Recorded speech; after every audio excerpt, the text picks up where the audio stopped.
Hi, everyone. Thanks for joining this webinar, which is about applying for and nominating others for ACLP Awards.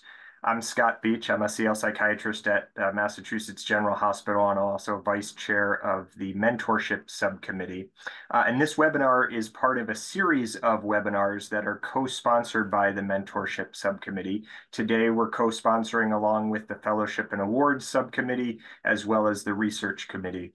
And when we were thinking about putting this together, we really had two primary objectives. The first was that we wanted to increase awareness of the various awards offered by ACLP. I will say that I've been a member of ACLP for about 15 years, and I actually didn't know about a few of the awards until I joined the Fellowship and Awards Subcommittee a couple of years ago. I think also with awards being presented at different times throughout the meeting, it's become increasingly hard for people to kind of keep track of which awards are available. And so we hoped that this would kind of provide a comprehensive overview.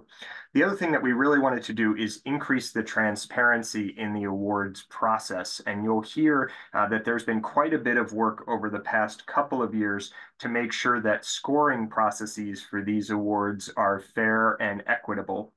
So we wanted to highlight that and also make sure that members kind of understand the criteria that is being used to judge these various awards.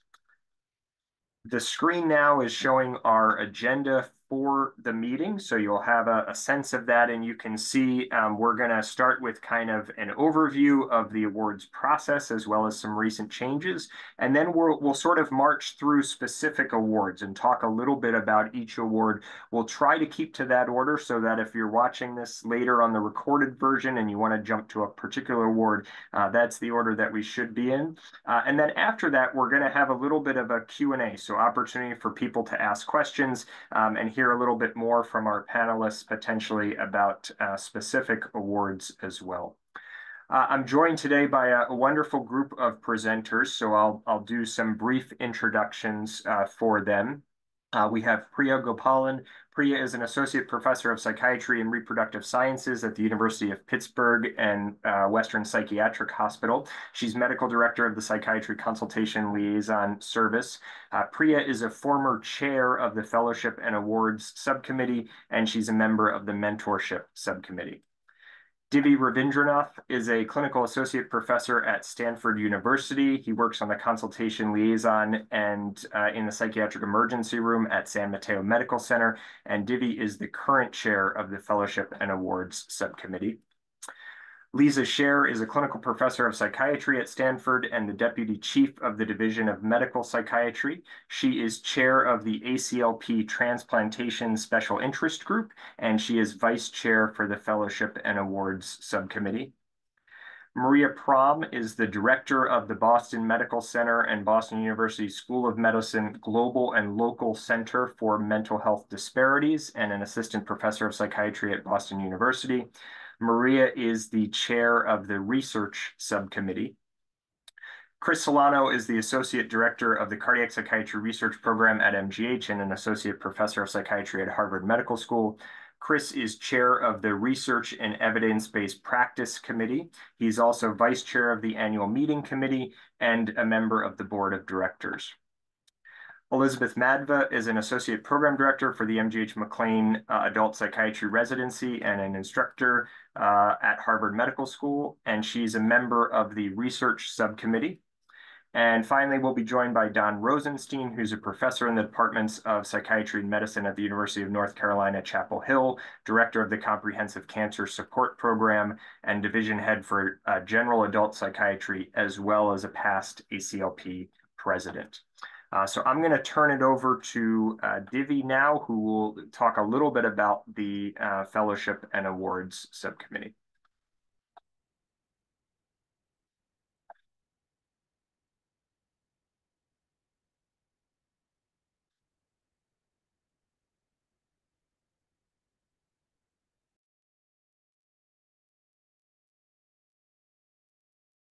Divi, you're muted. Always a difficulty with Zoom is the muting. So I'll start over. I posted up one slide on this topic, which is the membership of our subcommittee, the Fellowship and Award Subcommittee, so that I can have an opportunity to publicly thank them for all the work that's done over the course of the year. It is quite a lot, and I imagine that Chris' committee shares an equivalent burden, trying to review all the applications we get for the variety of awards we have. But it's all very rewarding work we do, in that we get to see all the fantastic things that the membership of the organization have been doing over the course of the year and over the course of their careers. Within the membership of the subcommittee includes people who work in academic psychiatry, in public psychiatry, in community practice, at the Kaiser, and private practice. A lot of different practice patterns that are represented. And you'll see also that our membership is more than 50% women. Hoping to reflect some of the diversity of what we do. I'll hand this over to Chris to talk about his committee.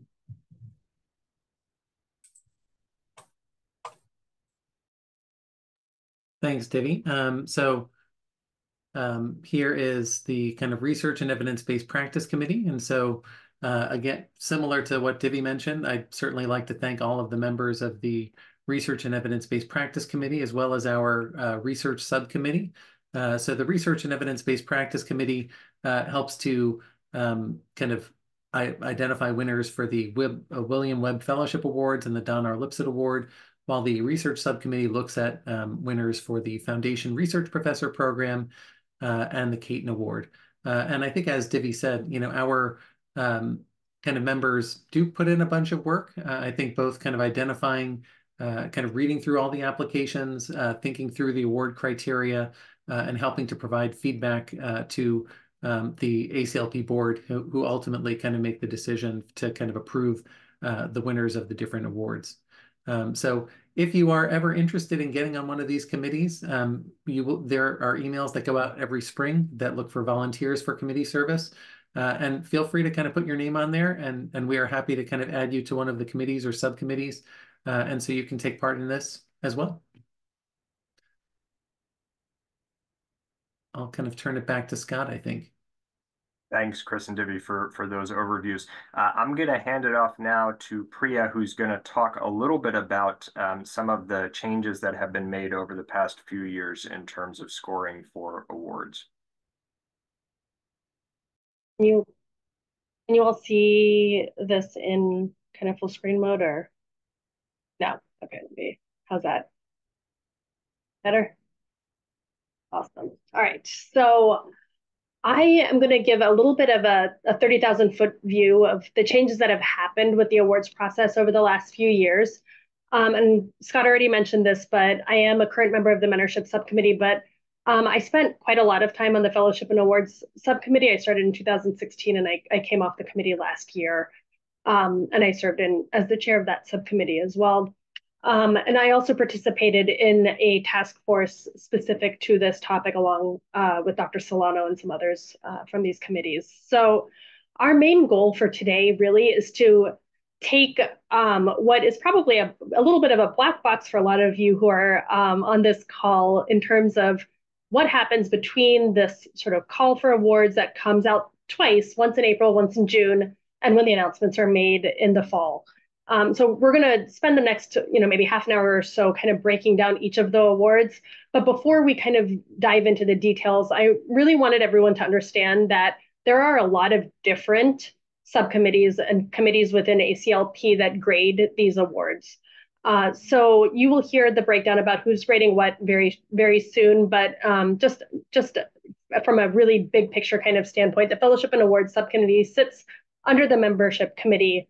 The Research and Evidence-Based Practice Committee stands alone, but there are also a couple of awards that are graded by the Oral Papers and Posters Subcommittee that sit under the Annual Meeting Subcommittee, the Annual Meeting Committee. So just so everyone knows, it's kind of a complicated web here in terms of where everything is graded and the sort of pieces that are there. So if someone has a question about a specific award, there isn't kind of one central place. You kind of have to know where it sits underneath the infrastructure of ACLP. To add to sort of the complexity is that, that within all of these committees, there is turnover of membership every either 3 years or 6 years, depending on how many terms people are serving. And then, of course, the chairs and vice chairs are are transitioning as part of this process. So it does require a good amount of communication and handoff in terms of processes. And for that reason, sometimes it takes a while for processes to align. Over the years, though, this has happened. So in about 2017 or so, in that kind of ballpark, we had a chair of the awards subcommittee, the fellowship and awards subcommittee, who introduced a scorecard system to the awards grading process. And this was really a huge first step in terms of creating a structure to grade awards in a very objective way. This is really kind of built and grown across the years. So in the 2019-2020 year, we really expanded the scorecard grading to include Likert skills that really grade to the specific criteria for each award. This started in the Fellowship and Awards Subcommittee, and it really allowed the subcommittee to grade on things that were of value to the academy, that were very specific to the awards that were being graded, and also allowed for accounting for things like, are you at a program that is maybe less resourced than some of the large tertiary care centers? It can acknowledge and celebrate contributions to diversity, equity, and inclusion. And then as part of this, we started the process of kind of memorializing this on paper. And then in 2023, there was a task force created by the chair of the membership committee under the direction of the board of directors to really sort of align practices across some of these committees. So like I mentioned before, Dr. Solano and I both participated in this along with other members of these various committees. And at this point, we're really, I think, at a place where the grading system and all of that is pretty aligned across at least the Fellowship and Awards Subcommittee and the Research and Evidence-Based Practice Subcommittee, which really do the majority of the awards. I'm going to stop with that and turn it over to Dr. Solano, who I believe is picking up with specific awards. Yes, I think that's me. So I will share my screen again. And first, what I'm going to talk about is the Webb Fellowship. What we're going to do with all of these different awards is hopefully give you a bit of a sense about kind of if it's named after a person, who that person is and why we have the award, what the purpose of the award is, and then also what the different application criteria are. I think for almost all of these awards, the actual website and the application is very closely aligned to the criteria that we're going to use to actually judge the awards. So if you really kind of take a look at the application and you really try to answer each of the questions in as specific a way as possible, with as much detail as possible to highlight your strengths in those different areas, I think that's going to give you the best opportunity and the best chance to actually receive one of these awards for you or for whoever you're nominating. So first is the Webb Fellowship. So the Webb Fellowship program was named after Dr. William Logan Webb, Jr. He was a former ACLP president, and his work really focused on psychiatric ethics, education, and physician well-being. And the Webb Fellowship program really aims to foster career development and leadership potential of advanced psychiatry residents and CL psychiatry fellows who plan to engage in an academic career in CL psychiatry. And so there's really kind of 4 areas of focus for the Webb Fellowship program. The first is scholarly work. So Webb Fellows get paired with a mentor and then work towards kind of creating a presentation of a scholarly work for the subsequent annual meeting. As I mentioned, they also get assigned a mentor and they're expected to have additional mentorship from their home institution. The Webb Fellowship program also offers opportunities for networking and professional development through engagement in ACLP committees and other kinds of activities at the annual meeting. And then it also really tries to foster engagement with the Academy because the goal is to really get the Webb Fellows as engaged in the Academy as possible so that they can get into committees, get into subcommittees, and start to make a difference within the Academy. So there are 4 application criteria and 4 application questions if you actually look on the website. The first is that you're asked to describe your plans and goals for making use of the opportunities afforded by the Webb Fellowship, as well as the potential impact of the program on your career development. The second is the proposed academic project. This does not have to be a research study. It certainly could be a quality improvement study or a review article or really just a clinical workshop or a clinical discussion about a particular topic. You need to describe what engagement you've had in the ACLP up to that point in time. And then you need to demonstrate your academic and scholarly work and leadership in the field of CL psychiatry as a whole. So again, we're really looking for people who are contributing to the field of CL psychiatry, also really are interested in the ACLP, and are kind of willing to work on an academic project to present at the future ACLP annual meeting. There are a few additional application criteria that we do look for. Most of these are kind of judged by the executive office before we even see them, but people do need to be PGY4 residents, fellows, or first-year attendings at the time they receive the award. So the latest you can apply for this is when you are a current CL fellow, because then you'll be a first-year attending by the time the annual meeting rolls around. People also need to be active members of ACLP, and they must have attended at least one ACLP annual meeting in the past. Hopefully you'll be talking about this when you talk about your engagement in ACLP in one of those application questions before. And applications for the William Webb Fellowship are due on July 1st. So this is one of the later kind of application dates for people who are applying. With that, I'm going to turn it over to Divi and Lisa to talk about the Trainee Travel Awards. Great, I have this this award as well. So the Trainee Travel Award kind of pairs somewhat with the Webb Award because they're both awarded to trainees. The PGY ranks for the Trainee Travel Award are not as strict as with the Webb, though you have to be in training of some sort. What we ask, it's also a July 1 deadline. What we ask for is a 500-word statement explaining why or how attendance at the annual meeting would affect your career path. The best statements I've seen kind of tie in your experiences in training with what you plan for the future, and then how contacts or activities or workshops or what have you at the annual meeting would help in that path. Then also a CV and a letter of recommendation from an ACLP member. The award gives you modest financial support for attending the annual meeting. And the number of awards that are given depends on the budget. It's great if you've submitted something to the meeting, it's been accepted, but this is not required. We do get a lot of applications for this award. So one way that we give preference is to give the award to more senior trainees rather than more junior trainees, with the thought being that more junior trainees would have an opportunity for the award in the future. Note that the deadline is the same deadline as for the Webb Award. So if you're applying for the Webb Award, you can also apply for the Trainee Travel Award.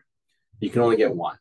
So we have a process internally to remove people from the Trainee Travel Award application set if they have been awarded the Webb. I'll stop sharing there and go back over to Chris, I believe.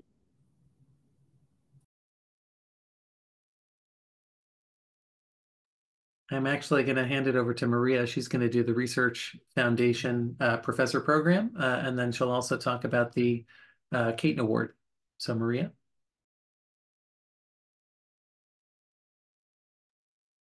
Great, I'm just going to share slides.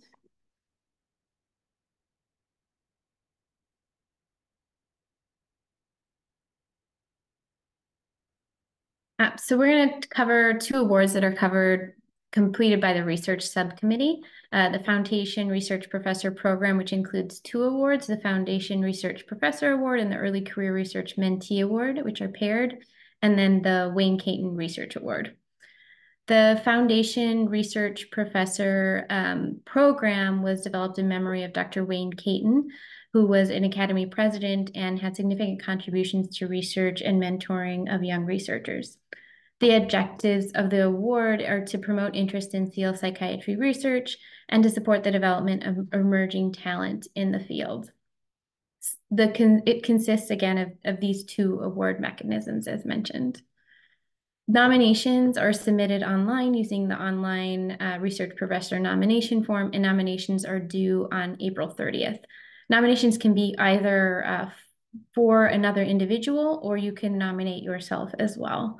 Criteria include having a substantial background and achievements in research in an area relevant to CL psychiatry, a proven track record as a mentor, which is one of the key components of this award, differing from other research awards within ACLP, and the willingness to accept the responsibilities of the role of being the mentor.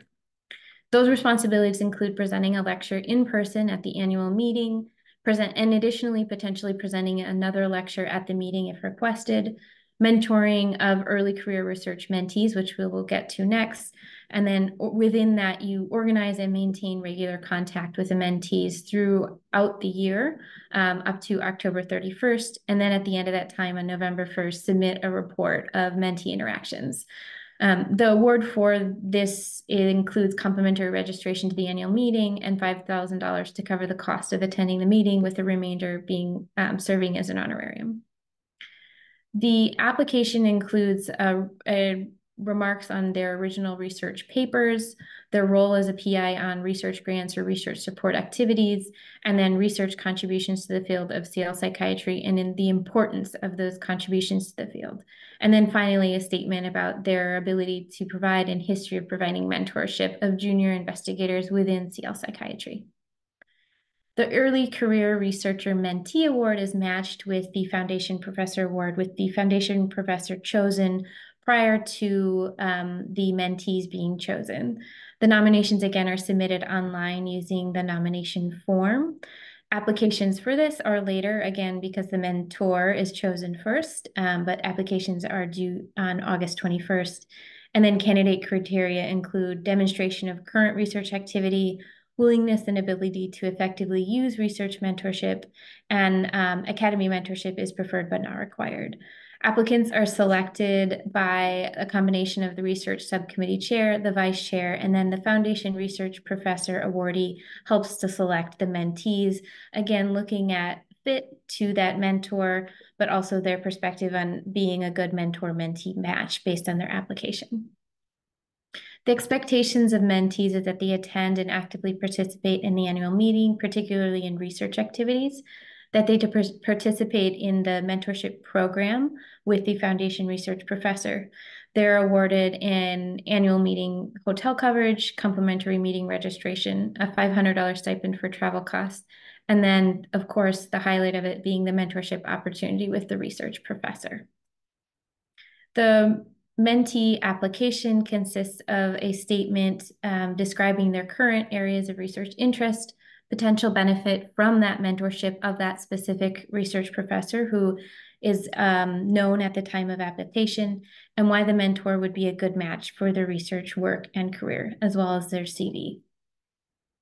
This time we're gonna we have Dr. Madhva joining us, who's just gonna share a few words about her experience having received the Mentee Award. Thanks, Liz. Yeah, thanks, Maria. Just to share one perspective. So I was a recipient of the Early Career Researcher Mentee Award in the prior academic year, so the 2022-2023 year. It was an amazing experience. I highly recommend it. The position that I was in when I applied was quite similar to the other two recipients in my year. So though each of us were at slightly different career stages, we were each seeking to apply for NIH funding. So at the point that I applied, I had a project I was working on, and I was beginning to prepare a K-23 application for a clinical trial. So when I saw that Jane Walker was the Foundation Research Award winner that year, she's someone with tremendous experience doing CL psychiatry clinical trials. So it was a really great opportunity to get mentorship from someone with a lot of experience who is outside of my institution, outside of my core mentorship team, someone with a different perspective, fresh eyes. She was incredibly generous with her time. We met monthly throughout the year. And I know from speaking with the other recipients in my year that they felt similarly in terms of just how helpful it was. So I could imagine that this type of mentorship would be helpful for aspiring researchers in many different stages with many different needs. Though I would think based on my experience, I would say it would be helpful to have a form project and a set of goals. Yeah, I just want to say, it was just such a great experience, and I can't recommend it highly enough. Great. Thank you so much, Dr. Madhva. With that, and I will also mention there's usually 3 spots for the mentee award, just to highlight that point. All right, so I'm gonna continue on with our other award that is decided by the research subcommittee, and that's the Wayne Caton Research Award. Again, this is in honor and recognition of Dr. Wayne Caton, who is an active researcher in the field of psychopathology and the medically ill, specifically within collaborative care, but not to be mistaken that the award does not just focus on collaborative care. It is for all research within CL. For the Caton Research Award, nominations are submitted online using the Research Award nomination form, again, due April 30th. Criteria includes being an active researcher in CL psychiatry and is not just limited to psychiatrists. The scientific work should be predominantly clinically focused and is not to be confused with a lifetime achievement, but more focused on, and ACLP contributions are not a factor in selection, but rather a demonstration of somebody who is actively doing work and research and moving the field forward. The evaluation criteria are specifically actually quite similar to the Foundation Professor Award, focused on original research paper published in high impact peer-reviewed journals, being a principal investigator on grants, a description of the importance of research contributions to the field of CL psychiatry, and having a role as a mentor of junior investigators in the field, as well as additionally the effective dissemination of research findings that have impacted policy or practice, again, in honor of Dr. Caton's work. And that concludes the Research Subcommittee Awards. Thanks, Maria. So I have one more award before we turn it back over to Divi and Lisa. So this is the Don R. Lipset Award. And so Don R. Lipset was kind of the founding chairman emeritus of the Department of Psychiatry at Mount Auburn Hospital in Cambridge, Massachusetts. He also founded 2 very relevant journals for CL psychiatrists, including General Hospital Psychiatry and the International Journal of Psychiatry and Medicine. And he was also a leader within the field of CL psychiatry and psychiatry in general, leading both the International College of Psychosomatic Medicine and the Massachusetts Psychiatric Society. Now, the Don R. Lipset Award, in contrast to the Wayne Caton Award, is very focused on collaborative care, and it's focused specifically on what we think of as collaborative care with, some type of mid-level clinician kind of screening people and treating people for psychiatric disorders that are relatively straightforward to treat. And so this really aims to recognize a psychiatrist who has demonstrated excellence and innovation in integrating mental health with other medical care through the use of collaborative care. This application is due on April 30th, so similar to the Wayne Caton Award. And the criteria for the Don R. Lipset Award include the nominee's contribution to the field of collaborative care, the scope of work related to collaborative care through research, scholarship, clinical systems development, and education. Similarly, leadership in these same kinds of areas related to collaborative care. And then optionally, there's the opportunity to talk about any additional clinical or healthcare policy contributions to collaborative care. And so I would say in terms of kind of people who are a very good candidate for this type of award would be people who are really kind of developing systems of collaborative care or doing research in collaborative care or providing some other type of leadership. So not just necessarily being a collaborative care psychiatrist clinically, but really kind of doing one of those next level things where people are kind of doing scholarly work or leadership or developing clinical systems related to this. So with that, I will pause and hand it back over to Divi and Lisa for the remainder of the awards. Great, thanks. And for simplicity, I'll be the one sharing our set of slides. So let's start with the visiting professorship. Lisa, go ahead. Okay, great. So visiting professorship award is due on July 1st. It's one of the later ones. And first of all, it's the sponsoring institution and the faculty member, right, must be identified and hence apply for this award. And of course, identify the visiting professor. And hopefully, they obviously need to agree with this person, make sure that they have the required availability. the sponsor institution and the faculty member who is asking for this award must be ACLP member. And there's actually 3-part institution, so obviously you need to make sure that you know who your person is, and then this will be evaluated by the committee. And you really need to identify the goals for the sponsoring institution. The program can be from 1 up to 3 days, and there's actually a particular form that I will share on the next screen in a little bit that really highlights that needs to be filled out before the application is filled in. But there will be very clear goals. Is it about, some sort of research project? Is it about, collaborative care? Is it about the teaching? But there have to be particular goals and hopefully lectures outlined. The award provides $2,500 to cover expenses and an honorarium, and the maximum of 4 awards per year maximum. But usually, actually, I think this award is underutilized, so hopefully more people can apply this year. Preference is given to the applications with CL-specific projects and broad impact within the institution, right? So really focused on collaboration between multiple specialties, medicine, neurology, palliative care, and so far. All right, and on the next screen, you can actually, so it's a little bit small, but you can see that this is what part of what you need to actually fill out. It's day-by-day tracker of the activities, being at lectures, and really indicating who's the audience, who's the primary audience, potentially psychiatry, who's the secondary audience, what disciplines will be expected at this presentation, how many participants are expected, and how long it's going to last. We just had Durga Roy actually attending Stanford for several days, and it was actually wonderful having her, and she was able to give grand rounds to psychiatry and to neurology, and really provided a lot of in-service activities for us as well. So definitely encourage institutions to apply for this.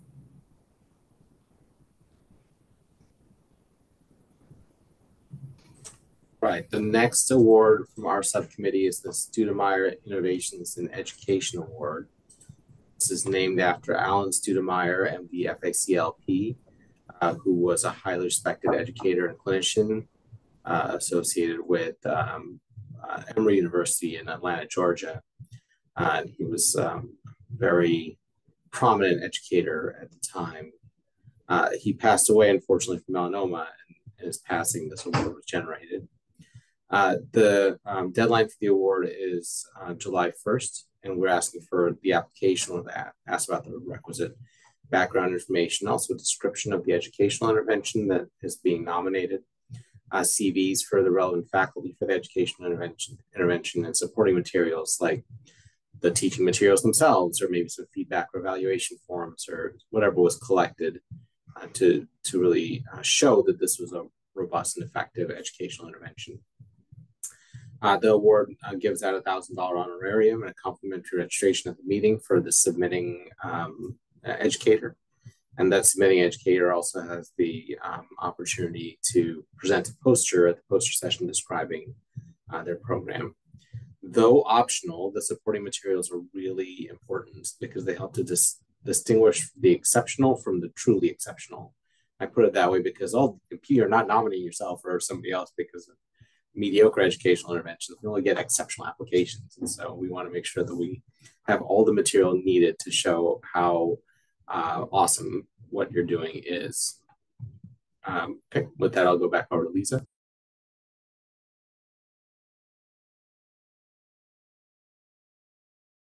All right, our next award is the Distinguished Service Award.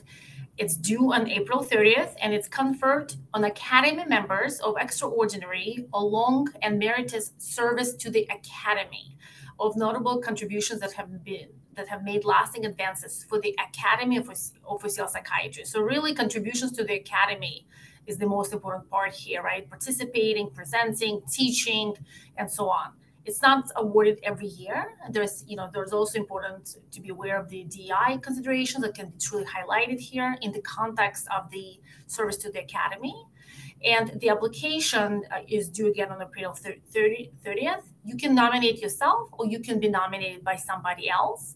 And what's required, again, application, highlighting this particular merits, CV, and a photo of the ACLP member being nominated.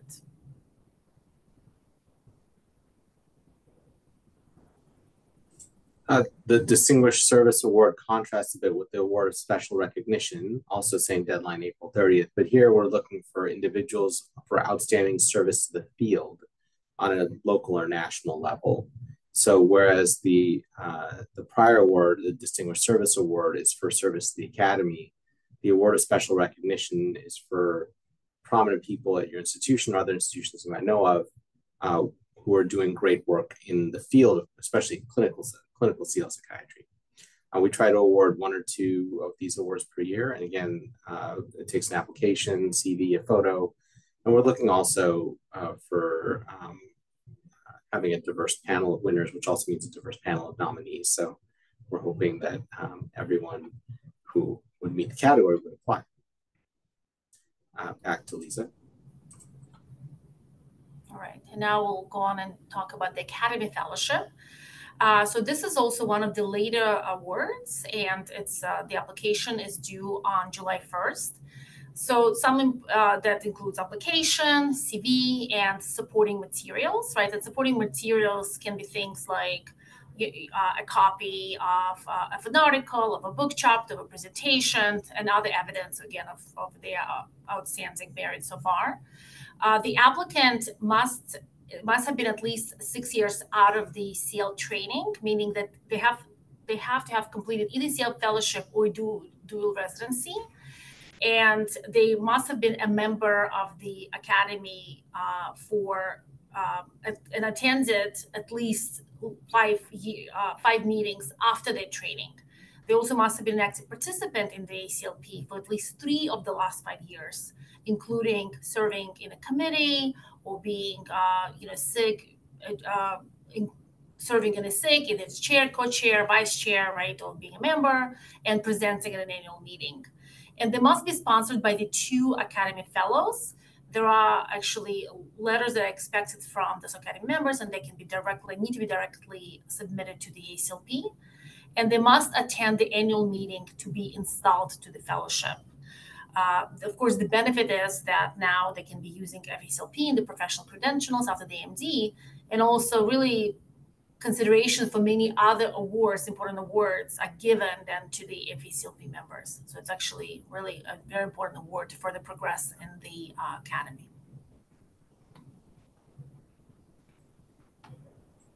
I'll add also that FACLP fellows are also kind of in line for other sort of leadership positions within the organization, or when things come up, the organization looks to the FACLP members to step up and help out or kind of give their comments or make their mark. The last but not least award governed by the subcommittee is the Hackett Award. And I see Dawn here. Dawn, do you want to give your piece on the importance of this award for the organization? Of course. Thanks, Divi. So I'm sorry to join late. I'm on service, and I'm sure with this topic today, people have already commented on the Oscars last night, but I think it's a good day to kind of reflect on the meaning and importance of some of these awards that we have. And the Hackett, as the Academy's highest honor, is worth thinking about because it's very old-fashioned. I have been to 30 straight Academy meetings and heard all of the Hackett lectures. And as old-fashioned as it is, I think it's particularly important for the Academy, specifically because it's so aspirational. And although I never had a chance to meet Tom Hackett, I've met a lot of people who knew him well. And certainly he has influenced he did influence a tremendous number of people, both in Boston and across and around the world, in terms of their kind of work in consult psychiatry. And by all accounts, he was truly a impressive man. And he was the traditional triple threat as someone who provided really high quality clinical care, conducted original research and scholarship, and also trained a generation of folks, and was critical to, I think, establishing MGH as a leader in the practice and research and training of CL psychiatrists. But the Academy did something really interesting at one point, which is after naming the award for Tom Hackett, for many years, people may not know this, his widow, Ellie Hackett, provided the introductions for the Hackett Award winner and did a masterful, just a brilliant job kind of capturing the full picture of the winner in any given year. And after doing that for many years, and then when Ellie died, the Academy named the award the Thomas and Ellie Hackett Award, which captured something additional and really wonderful about kind of the culture of the Academy and why the award is so meaningful to so many people who've been in the Academy for a long time. And what I would say is that in thinking about this, I mean, it's a little bit like, best picture, best actor, it's people are going to have strong feelings one way or the other in any given year about whether someone was worthy of that award. But it's worth thinking about these aspirational aspects of kind of who the Academy recognizes. I think it needs to change to reflect the growing and changing membership of the Academy, but that can't happen overnight, in my opinion. This is an organization that for many, many years was a bunch of old white guys like me. And it's going to take time before the kind of the Lifetime Achievement Award of Academy members reflects how the Academy has changed. And it should, and those should be considerations going forward. But I think the important thing to keep in mind is real and enduring contributions to the organization in the field. And that's what's been so wonderful in my mind about the people who have been honored with this award over the years. So I will stop there. Scott just wanted me to kind of give a little bit of a perspective on this, and then you can hear about the specific criteria for the award. Who's doing that? Thank you, Don. I have the specific criteria here. Beautiful. So specific criteria for the Hackett, the application is due on April 30th. There's an application again describing, giving an opportunity for the nominator to describe the excellence of the person they're nominating. It requires a CV as well as 3 letters of recommendation and up to 5 elements of supporting materials, like critical articles they've written or educational materials they've developed or whatever might help the subcommittee to understand why this person deserves the award. The requirements are that the nominee is a member of the organization for 10 consecutive years. It's awarded only to fellows of the organization. They need to have both active presentations and active service for the ACLP, significant contributions to the field, and excellence in education, scholarship, clinical excellence, and leadership. We also have a line item for DEI considerations for the nominee, though this isn't formally part of the scoring metric when we get around to that.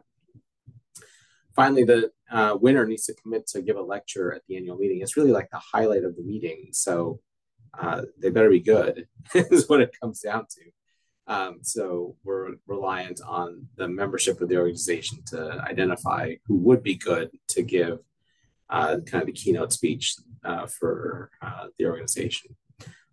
In addition to giving the talk, the winner gets $1,000 honorarium, travel expenses, and complimentary registration. And as Don mentioned, this is the highest honor. This is the Lifetime Achievement Award. This is the everything.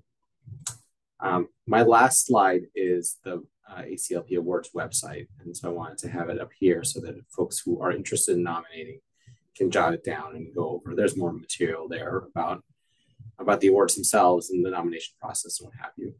And in fact, much of the content I presented and Lisa presented was extracted from the website.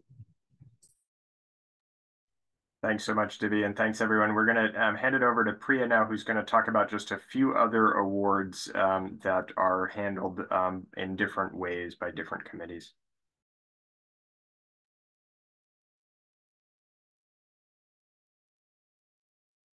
One second here to get that going. So there are just a couple of other awards that are given by the Academy. The first one is the Dorfman Journal Paper Awards, and this one is named after the founding editor of the Academy's journal. It is graded by the Fellowship and Awards Subcommittee, It is a tremendous effort from the committee to grade this award.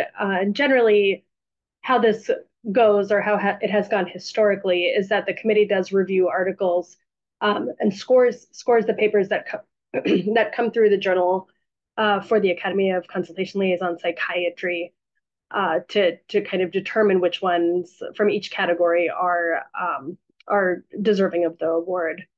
The Dylan Fisher Clinical Research Award was named after two past presidents of the Academy.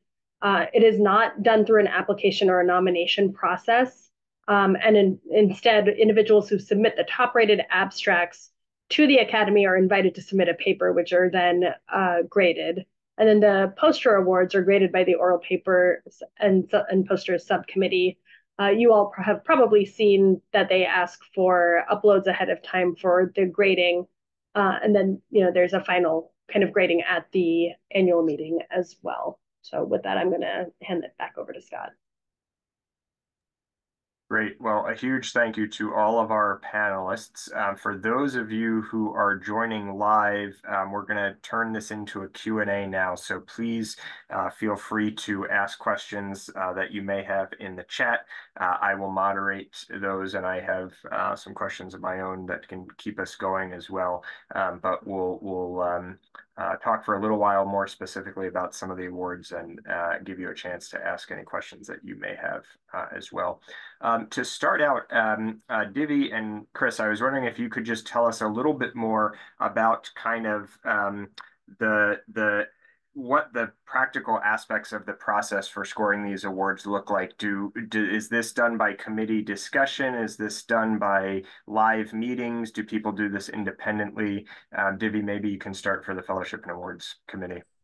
Sure. So Fellowship Awards Committee, I think we've been doing it this way for a number of years now. The award material, the material submitted by the nominators, either self-nomination or nominating of somebody else, get circulated to all the different subcommittee members. And then there is a survey, online survey, like a SurveyMonkey survey that we use to put up our preferences. Depending on the award, sometimes it's ranked between the different people who are nominated. Sometimes it's the different subcategories of the award, like excellence in clinical work or excellence in educational work, that's graded on a Likert scale. And so that becomes objective data for the committee discussion when we come back around in our conference call to think about, should we just go with the top scoring person, or should we kind of reach down to the second or third scoring person and bring them up because of a variety of reasons are not captured by a rubric. Over to Chris. Yeah, I feel like we have a similar process. I would say after people apply on the application website, the executive office does do some initial kind of looking to make sure that people are members, if they have to be members, or other kinds of things like that, and then sends that information over to the chair and vice chair of whichever committee or subcommittee is judging the awards. And then we have a similar process where we send the application materials out to everybody. We have a survey that everybody fills out. Those are very closely linked to the criteria. And then the executive office then sends a summary, well, actually all of the data with de-identified data back to the chair and vice chair to kind of look and see what it looks like. I think oftentimes it's quite clear, that, whoever the top ranking people are or the top scoring people are kind of like substantially different than the other people, and so we don't need to have further discussion. But if we do need to have further discussion, we will kind of have a meeting with the rest of the committee or subcommittee to discuss those things. And then ultimately, all of our recommendations get sent up to the board, who approve or don't. I don't think they've ever not approved, but formally, they're the ones who say yes to the different awards. Great. Thank you both. Question in the chat. Do we know yet how many trainee travel awards there will be this year, and what the value of those will be?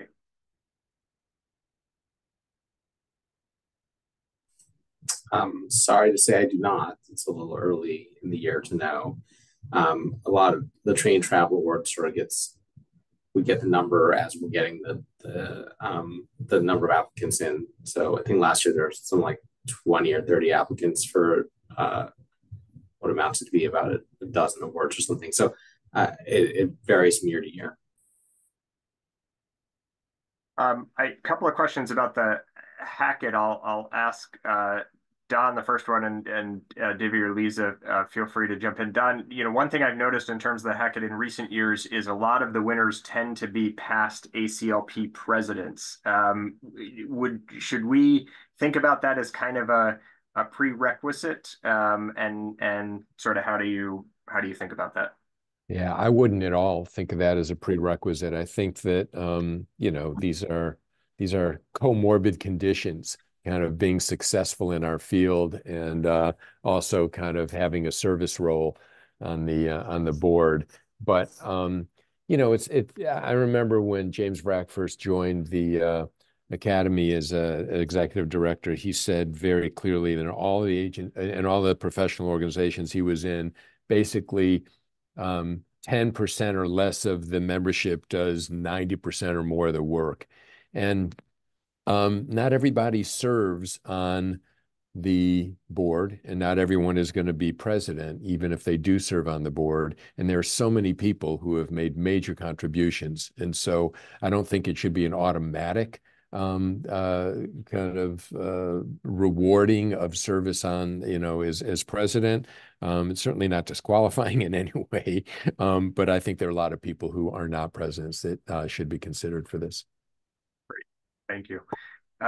And Divi and Lisa, in terms of the scoring of the Hackett, it almost seems like the Hackett needs to sort of come together in the sense that nominators have to get together to nominate the Hackett Award winner. And I imagine sometimes those nominators are, junior faculty or mentees of the person, and sometimes they're more senior people in the Academy. Any thoughts on how the committee looks at the nominations?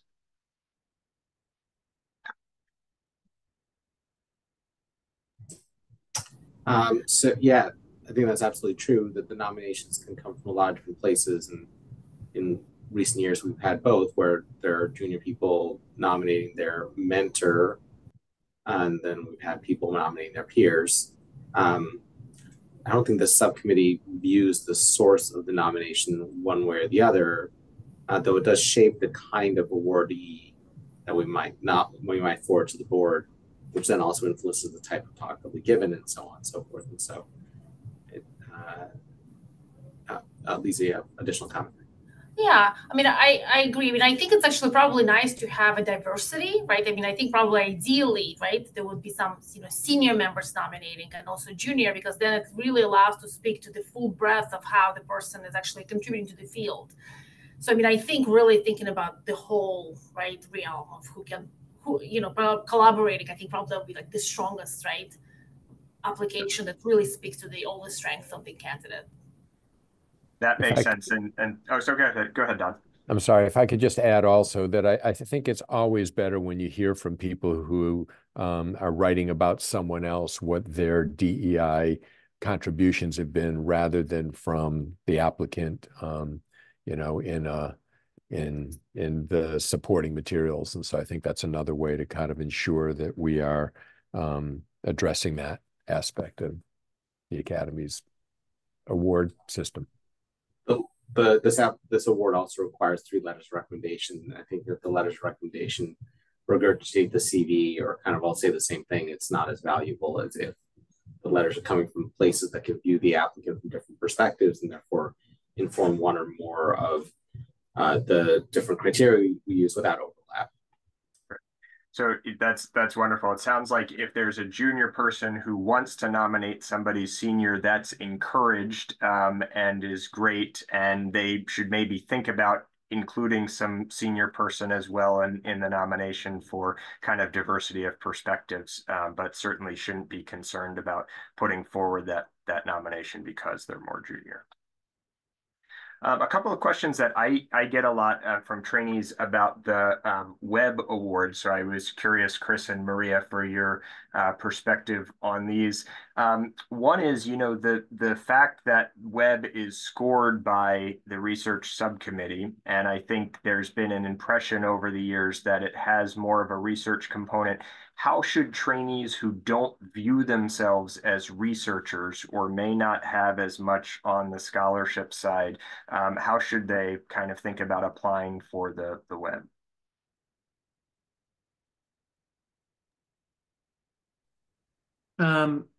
Yeah, I mean, maybe I can start with that one. I would say that, I think we're really looking for any type of scholarly project. And so I think it certainly doesn't have to be an original research. I think that we think about the different awards um, that we judge in different ways, like the Caton and the Research Mentee Awards are clearly for researchers, and so that's why we have the research subcommittee kind of judge those. But the Webb Fellowship is actually judged by the Research and Evidence-Based Practice Committee, which includes members of the Guidelines and Evidence-Based Practice Committee. So it's really more about, yeah, can you have a good academic talk? If you can make a good academic talk, whether it's educational or clinical or research, as long as there's some scholarly aspect to it, I think people are, on pretty even footing in terms of that. I think, yeah, we just really want to make sure that the Webb Fellows are able to kind of showcase their knowledge and their work at the annual meeting well. Maria, did you have anything you wanted to add? I think that's well said, Chris, but I do think it is something that has frequently a perception of that award, that perhaps that's something we can continue to think about, Chris, going forward.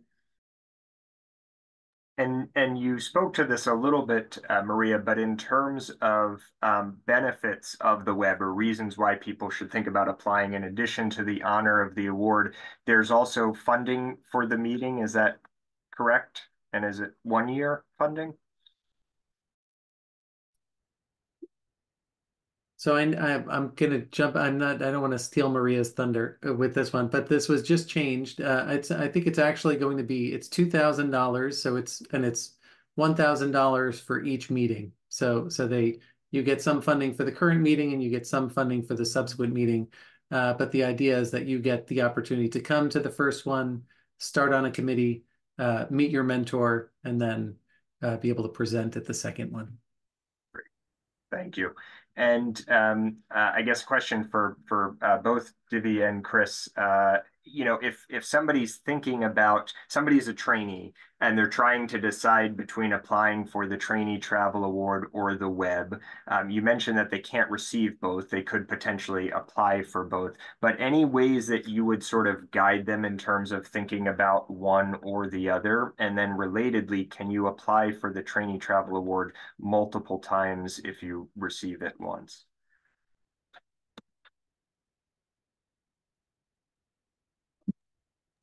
Divi, do you want to start with this one? Sure. So yes, you can apply for both. In fact, I'd encourage you to apply for both, because in the circumstance where you are not selected for the Webb, which is a higher ranked award, then you may have a good chance of getting the travel award. So it's not like you walk away with nothing. The intention of the two awards are different, where the Webb Award is intended to facilitate growth and development over the course of a year from one meeting to the other, whereas the Trainee Travel Award is intended to facilitate participation in that year's meeting. And so I think in that way, we're looking for slightly different things. To address the question, can you apply multiple times? Yes, you can apply multiple times, but I think we only select you once. And it has to do with the number of people who apply for the Trainee Travel Award in the first place. We have to set some ground rules to make it a little bit fair. Yeah, I would echo everything Divi said. I think I think if this is your first meeting and you haven't done a lot of stuff with ACLP yet, certainly go for a Trainee Travel Award. I think that the Webb Fellow Award has gotten very competitive over the past few years. So I think if you look at the criteria for the Webb Fellowship and you don't seem to fit those super well, it may be worth kind of waiting a year until you have kind of engaged a little bit more in ACLP. But otherwise, I think, yeah, applying for both sounds great.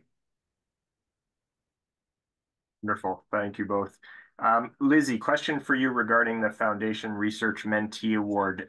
Can you just talk a little bit more about sort of the details of, what actually happened in terms of your relationship with the professor? Was that kind of ongoing throughout the year? And what was your connection with the other mentees who won that award?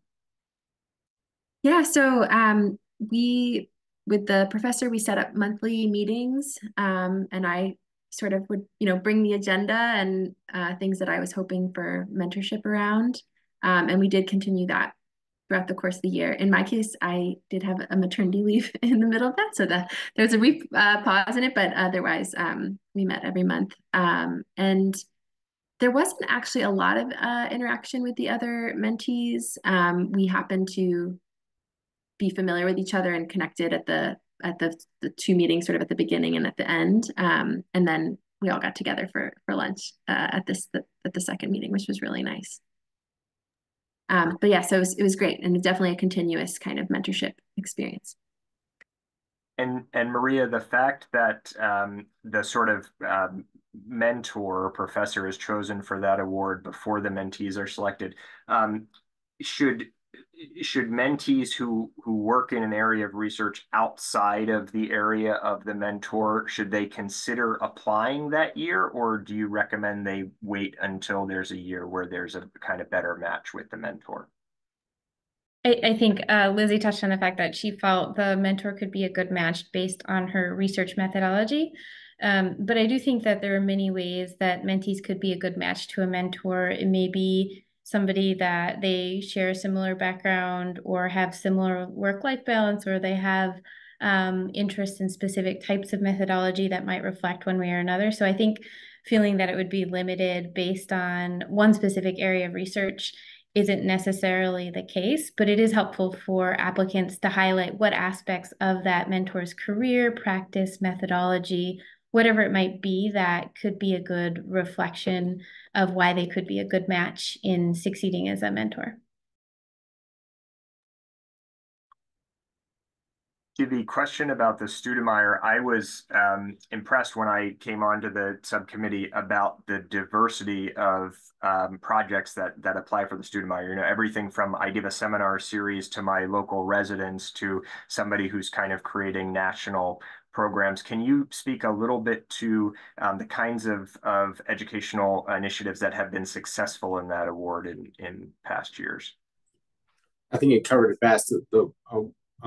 There's a lot of innovation that's happening, a lot of ways of doing teaching beyond, giving a PowerPoint talk where you're reading out the slides, which I would argue is the worst type of teaching there is. So the winner from last year, for example, was this really cool cartoon, basically, that was developed to, it was like about assessment of capacity for decision making, I think is what it was. And I don't remember the institution that put it together, but that was so innovative that the subcommittee was very impressed. And in prior years, maybe, depending on the other applications that are there, the project that's seen as innovative might not be a cartoon. It might be, a video. It might be a selection of cases that have been used to guide discussion.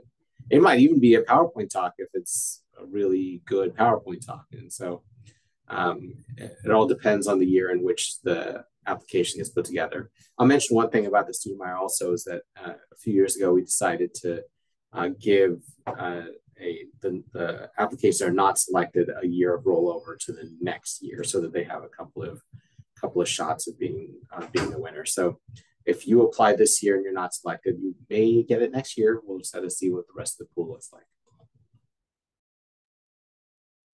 Question, maybe Priya, you can be helpful with this one. I would say, of all the awards, probably the Distinguished Service and the Award of Special Recognition are the two that people kind of know the least about or might think the least about. Any tips for thinking about who to nominate for those? And can you just remind us if they both allow for self-nominees? but they do both allow for self-nominations. I think we actually really would encourage people to self-nominate if they feel like they have made contributions to the field.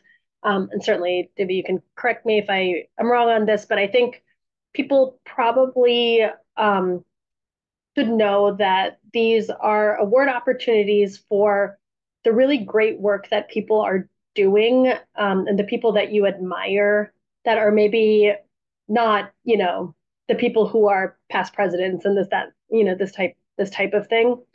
And your chances could be pretty good depending on the year. We've fluctuated from having, just 1 to 2 nominations each for each of these to having several. But I would say that these are awards with pretty good chances of getting accepted if you do self-nominate.